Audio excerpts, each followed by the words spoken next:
दोस्तों, इस अध्याय के नाम का अर्थ है परम गोपनीय विद्या।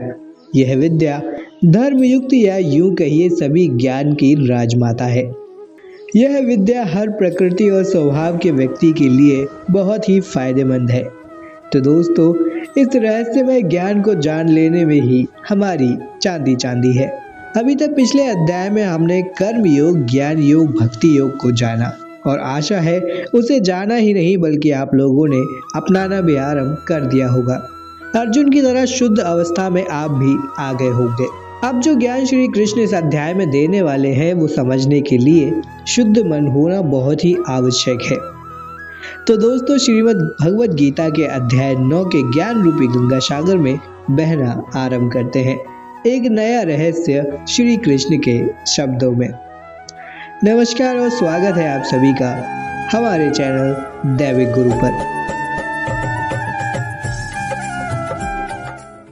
दोस्तों, भगवान अर्जुन को श्रद्धा के बारे में समझाते हैं कि कुछ मनुष्यों की श्रद्धा भौतिक सुखों को पाने में इतनी ज्यादा होती है कि वह यह भी भूल जाते हैं कि सबका अंत मृत्यु ही है, जिसके कारण वो इस संसार में बार बार अलग अलग योनियों में जन्म पाते हैं। लेकिन यही श्रद्धा वो मुझ में लगाएं तो इस संसार के सुख और मोक्ष दोनों ही प्राप्त कर सकते हैं। श्री कृष्ण बताते हैं इस जग में सब मुझसे ही विस्तारित है। यह ठीक उसी तरह है जैसे हवा आकाश में तो है लेकिन आकाश पर हवा का कोई असर नहीं होता। ठीक इसी तरह अगर हम कृष्ण से हैं लेकिन हमसे उनका कोई विस्तार नहीं है। योग शक्ति है जिससे मनुष्य के शरीर में उनकी आत्मा है, जिसका अर्थ है कि हम उनसे ही उत्पन्न हुए हैं, यानी कि हमारा मूल पिता वही है।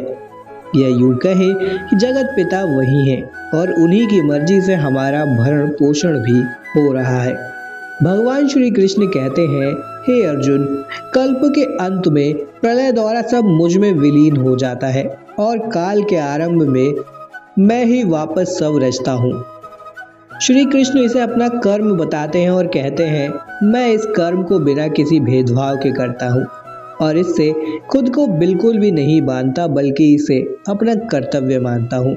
हमें अपने जन्म को स्वीकार करना चाहिए और कर्म करना चाहिए क्योंकि कोई भी अपने कर्मों से बच नहीं सकता। श्री कृष्ण के अनुसार हमें कर्म बहुत श्रद्धा और ध्यान से करना चाहिए क्योंकि यह हमारे भविष्य की रचना करते हैं और यही हमारे मोक्ष का कारण होते हैं।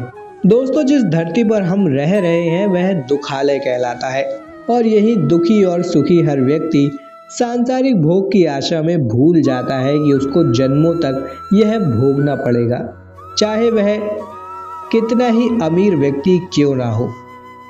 भगवान श्री कृष्ण कहते हैं कि मेरी सलाह तो यही है, निष्काम कर्म और कृष्ण भक्ति भाव में करे और हमेशा के लिए जन्म मरण की दुनिया को छोड़कर भगवत धाम की ओर चले। आगे इस अध्याय में भगवान श्री कृष्ण दुनिया की रचना का विज्ञान बताते हैं। यूं तो ज्ञान तो सीमित है लेकिन अज्ञानता की कोई सीमा नहीं है। श्री कृष्ण कहते हैं, कुछ लोग मुझे मानव समझने की भूल कर देते हैं। यह नहीं जान पाते कि शरीर मैंने उनके कल्याण के लिए ही अपनी योग माया से धारण किया है और इस भूल को कृष्ण मूर्खता बताते हैं क्योंकि वह अविनाशी निराकार है और इस जगत के संचालन करता है। आगे भगवान श्री कृष्ण बताते हैं कि वह कौन लोग हैं जो उन्हें जान पाते हैं। तो यहाँ पर भगवान श्री कृष्ण कहते हैं कि व्यर्थ ज्ञान रखने वाले श्री कृष्ण को नहीं जान पाते। ऐसे लोग खुद को समझदार और श्रेष्ठ मानते हैं लेकिन वह कार्य व्यर्थ ही करते हैं जो नर्क की ओर ले जाते हैं और इस जीवन से असीमित काल तक बांधते हैं। राक्षसी स्वभाव के लोग जो लोभ और लालच जैसे विकारों में आनंद ढूंढते हैं वे कभी कृष्ण को नहीं जान पाते। लेकिन दैवीय भाव के लोग जैसे कि आप जो इस वीडियो को देख रहे हैं वह श्री कृष्ण को जान लेते हैं और अनन्य भाव से उनकी भक्ति करते हैं और निष्काम कर्म करते हैं जिससे वह सामाजिक भला भी करते हैं। ऐसे लोग दृढ़ निश्चय वाले होते हैं और श्री कृष्ण पर पूरा विश्वास रखते हैं। ऐसे दैवीय लोग बार बार श्री कृष्ण का ध्यान करते हैं और अंत में उन्हें ही प्राप्त होते हैं। दोस्तों, जो भगवान श्री कृष्ण को प्राप्त हो जाता है वह जन्म मरण के चक्रव्यूह से मुक्त होकर परम धाम को पहुंच जाता है।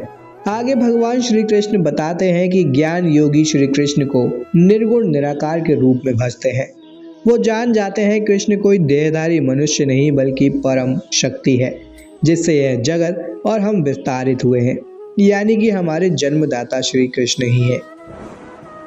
भगवान श्री कृष्ण बताते हैं कि यज्ञ, मंत्र, अग्नि, स्वधा आदि मैं ही हूँ। इस संपूर्ण जगत को धारण करने वाला मूल माता पिता मैं ही हूँ। ऋग्वेद, सामवेद, यजुर्वेद, अर्थवेद यह मैं ही हूँ। ओमकार में जानने योग्य ओम भी मैं हूँ। सूर्य का तेज, वर्षा और उसका बरसना भी मैं हूँ, यानी आदि और अंत श्री कृष्ण ही है।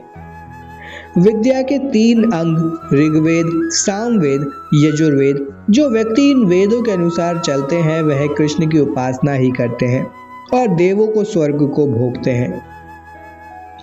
और श्री कृष्ण कहते हैं कि यह सुनिश्चित मैं ही करता हूँ। जो स्वर्ग की प्राप्ति चाहते हैं कृष्ण उनको स्वर्ग भोग प्रदान करते हैं उनके पुण्य कर्मों के अनुसार। लेकिन यह बात जानने योग्य है कि स्वर्ग का भोग कुछ समय का ही होता है। जो असत, लोभ, लालच, दुष्कर्म, अपना फायदा इत्यादि की कामना करते हैं वह मृत्यु को प्राप्त करते हैं। आगे भगवान बताते हैं अपनी एक और महिमा जिसमें वो उन भक्तों की इच्छा को पूरा करते हैं जो देवी देवताओं को पूजते हैं। जो व्यक्ति देवताओं की पूजा करता है वो उन्हें ही प्राप्त होता है और पितरों की पूजा करने वाला पितरों को प्राप्त होता है। लेकिन यह मनुष्य मोक्ष प्राप्त नहीं कर पाते क्योंकि यह अज्ञानी लोग हैं। यह लोग सिर्फ अपनी कामनाओं की सिद्धि के लिए पूजन करते हैं। हम जो कर्म करें चाहे वो हमारा खाना ही क्यों ना हो, हम उसे कृष्ण को अर्पण करके ही करें। ऐसा करने से हम कर्म बंधन से मुक्त हो जाते हैं। वैसे तो भगवान श्री कृष्ण हर जगह व्याप्त हैं, हर किसी में है, लेकिन भक्तों की जिम्मेदारी वह स्वयं ले रहे हैं। श्री कृष्ण यह भी बता रहे हैं कि दुराचारी व्यक्ति भी अगर उन्हें भजे तो वह भी सज्जन पुरुष के समान माना जाता है और उसका कल्याण भी वह करते हैं। जो भी व्यक्ति कृष्ण भक्ति करता है वह चाहे अमीर हो या गरीब या किसी भी वर्ण का हो, वह मोक्ष प्राप्त करता है जो कि अंतिम सत्य है। और जो मोक्ष प्राप्त नहीं कर पाता वो अगला जन्म अपने कर्मों अनुसार पाता है, या तो पशु योनि या फिर मनुष्य योनि। इसमें भी मनुष्य योनि कर्म आधारित है, जैसे कि ब्राह्मण, क्षत्रिय, वैश्य और शूद्र। दोस्तों, इस अध्याय में श्री कृष्ण यही रहस्य बताते हैं कि हे अर्जुन, तुम मुझ में ही ध्यान लगाकर निष्काम कर्म करो और हमें भी अर्जुन की तरह इस जीवन को अपना युद्ध समझकर कृष्ण भाव में व ज्ञान मार्ग पर चलकर पूरा करना है। बाकी हमारे इस देश में स्वतंत्र तो सभी हैं, जैसे इच्छाएं आए आप कर सकते हैं। तो दोस्तों, इस अध्याय में इतना ही। आपको ये भगवत गीता का अध्याय 9 का सार कैसा लगा हमें कमेंट सेक्शन में कमेंट करके ज़रूर बताएं। वीडियो में अंत तक आपका जुड़े रहने के लिए धन्यवाद।